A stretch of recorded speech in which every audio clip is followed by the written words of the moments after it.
যদি আপোনালোকৰ ৰেচন কাৰ্ডত আপোনালোকৰ ঘৰৰ কোনোবা ব্যক্তিৰ যদি নাম নাই তেনেহ'লে আপোনালোকে সেই ব্যক্তিজনৰ নাম কেনেকৈ ৰেচন কাৰ্ডত এড কৰিব পাৰিব তাৰ বিষয়ে মই ভিডিঅ'টো সম্পূৰ্ণকৈ লৈ আহিছোঁ। যদি মোৰ ভিডিঅ'টো শেষলৈকে চাই তেনেহ'লে আপোনালোকে আপোনালোকৰ নিজৰ ৰেচন কাৰ্ডত আপোনালোকৰ যিজন ব্যক্তিৰ নাম নাই তেখেতৰ নামটো আপোনালোকে ইয়াত এড কৰিব পাৰিব।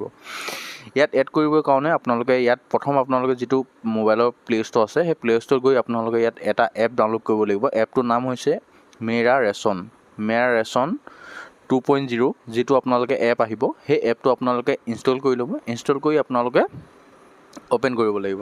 তো অ'পেন কৰাৰ পিছত কি কৰিব লাগিব মই আপোনালোকক জনাই দিম। যেতিয়া আপোনালোকে ইনষ্টল কৰি ল'ব, ইনষ্টল কৰাৰ পিছত অ'পেন কৰিব। অ'পেন কৰি দিয়াৰ পিছত আপোনালোকৰ ইয়াত যিটো এলাউ কৰিব আহিব এই সম্পূৰ্ণখিনি এলাউ কৰি দিব। যদি মোৰ চেনেললৈ নতুনকৈ আহে চেনেলটো ছাবস্ক্ৰাইব কৰি দিব। ভিডিঅ'টো ভাল লাগে লাইক কমেণ্ট শ্বেয়াৰ কৰিবলৈ নাপাহৰিব।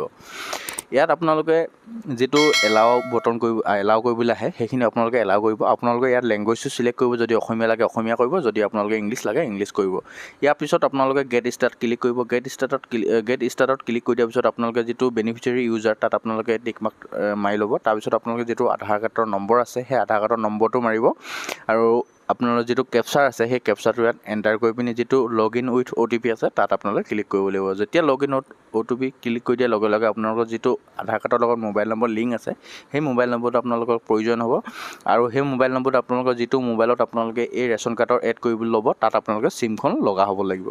তো আপোনালোকে সেই মোবাইল নম্বৰটোত আপোনালোকৰ এটা OTP যাব। সেই OTPটো যিদৰে আহে সেইদৰে আপোনালোকে ইয়াত ফিল আপ কৰি পিনি যিটো ভেৰিফাই বটন আছে সেই ভেৰিফাই বটনত আপোনালোকে ক্লিক কৰিব লাগিব।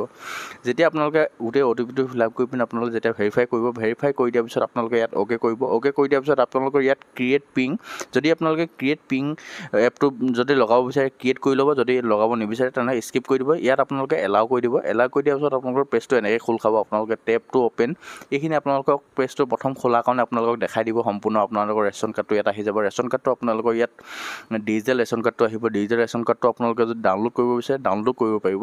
তো এইখিনি সম্পূৰ্ণকৈ এপটো নতুনকৈ যেতিয়া আপোনালোকে লগ ইন হ'ব, লগ ইন হৈ দিয়াৰ পিছত আপোনালোকৰ পেজটো এনেকৈ আহি যাব। এইখিনি আপোনালোকে সকলোখিনি আপোনালোকে ভালকৈ চাই ল'ব। চাই লোৱাৰ পিছত আপোনালোকে ইয়াত দেখিব ওপৰলৈ চাব আপোনালোকৰ যিটো ডিজিটেল ৰেচন কাৰ্ড হয় সেই ডিজিটেল ৰেচন কাৰ্ডটো আপোনালোকে তলত ছাইডত দেখিব ডাউনলোড বটন এটা আছে। সেই ডাউনলোড বটনটোত ক্লিক কৰি পিনি আপোনালোকৰ যিটো ৰেচন কাৰ্ড আছে সেই ৰেচন কাৰ্ডটো আপোনালোকে ডাউনলোড কৰি পিনি চাব পাৰিব। যিটো ডিজিটেল আপোনালোকৰ ৰেচন কাৰ্ড হয়, ডিজিটেল ৰেচন কাৰ্ডটো আপোনালোকৰ নাম কাৰ আছে এইখিনি সম্পূৰ্ণখিনি আপোনালোকে ইয়াত চাই ল'ব পাৰিব। আপোনালোকৰ ৰেচন কাৰ্ডৰ নম্বৰ হৈ পিনি গোটেইখিনি আপোনালোকৰ মোবাইলতে আপোনালোকে চাই ল'ব পাৰিব। যদি আপোনালোকে এইটো প্ৰিণ্ট আউট কৰিব বিচাৰে তেনেহ'লে প্ৰিণ্ট আউট কৰি ল'ব। যদি এইটো PDF কাৰ্ড বনাব বিচাৰে কাৰ্ডো বনাব পাৰিব। তাৰপিছত আপোনালোকে ইয়াত আপোনালোকৰ ফেমিলি এড কৰিবলৈ হ'লে ইয়াত তিনিটা ডটত ক্লিক কৰিব। তিনিটা ডটত ক্লিক কৰি দিয়াৰ পিছত মেনেজ ফেমিলি ডিটেইলছ যিটো অপশ্যন আছে সেই মেনেজ ফেমিলি ডিটেইলছত আপোনালোকে ক্লিক কৰিব। ক্লিক কৰি দিয়াৰ পিছত আপোনালোকে ইয়াত আপোনাৰ ঘৰৰ কাৰ নাম আছে গোটেইখিনি সম্পূৰ্ণকৈ ইয়াত দেখিব। যদি কিবা কাৰেকশ্যন কৰিব বিচাৰে কাৰেকশ্যন কৰিব পাৰিব এডিট অপশ্যনত ক্লিক কৰি।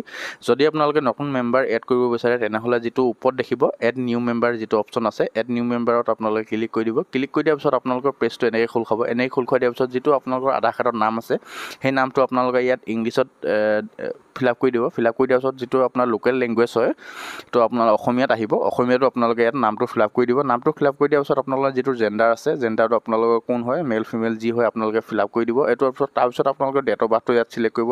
বয়সটো কিমান সেইটো চিলেক্ট কৰিব আৰু তেখেতৰ মাকৰ নাম দেউতাকৰ নাম এইখিনি সম্পূৰ্ণকৈ অসমীয়াত ইংলিছত লিখিব আৰু অসমীয়াটো লিখি দিব। লিখি দিয়াৰ পিছত আপোনালোকৰ মেৰিট ষ্টেটাছটো চিলেক্ট কৰি দিব। কোন মেৰিট হয় আনমেৰিট হয় এইখিনি গোটেইখিনি সম্পূৰ্ণকৈ চিলেক্ট কৰি দিব। চিলেক্ট কৰি দিয়াৰ পিছত নেশ্যনেলিটিটো ইয়াত চিলেক্ট কৰি দিব ইণ্ডিয়া বুলি ইয়াত চিলেক্ট কৰিব। তাৰপৰা মোবাইল নম্বৰ যিটো আছে মোবাইল নম্বৰটো দিব, ইমেইল ID দিব। তাৰপিছত আপোনালোকে নেক্সট বাটন ক্লিক কৰিব লাগিব।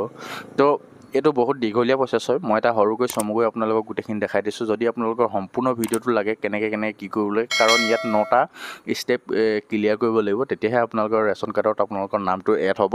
তো মই প্ৰথম ষ্টেপটো আপোনালোকৰ মুখৰ আগলৈ লৈ আহিছোঁ কেনেকৈ কৰিব বিচাৰিব আৰু আপোনালোকৰ যিটো স্মাৰ্ট ৰেচন কাৰ্ড হয় সেই ৰেচন কাৰ্ডটো কেনেকৈ ডাউনলোড কৰিব পাৰি এই ভিডিঅ'টো মই জনাই দিলোঁ। যদি মোৰ ভিডিঅ'টো শেষলৈকে চাই আছে বহুত ধন্যবাদ। আজি মোৰ বিশেষ ভিডিঅ' বনোৱা উদ্দেশ্য এইটো আছিলে। মই নেক্সট পাৰ্টত আপোনালোকৰ সকলোখিনি দেখাই দিম। তো ভিডিঅ'টো শেষলৈকে চোৱাৰ বাবে বহুত ধন্যবাদ। থেংক ইউ ফৰ ৱাচিং।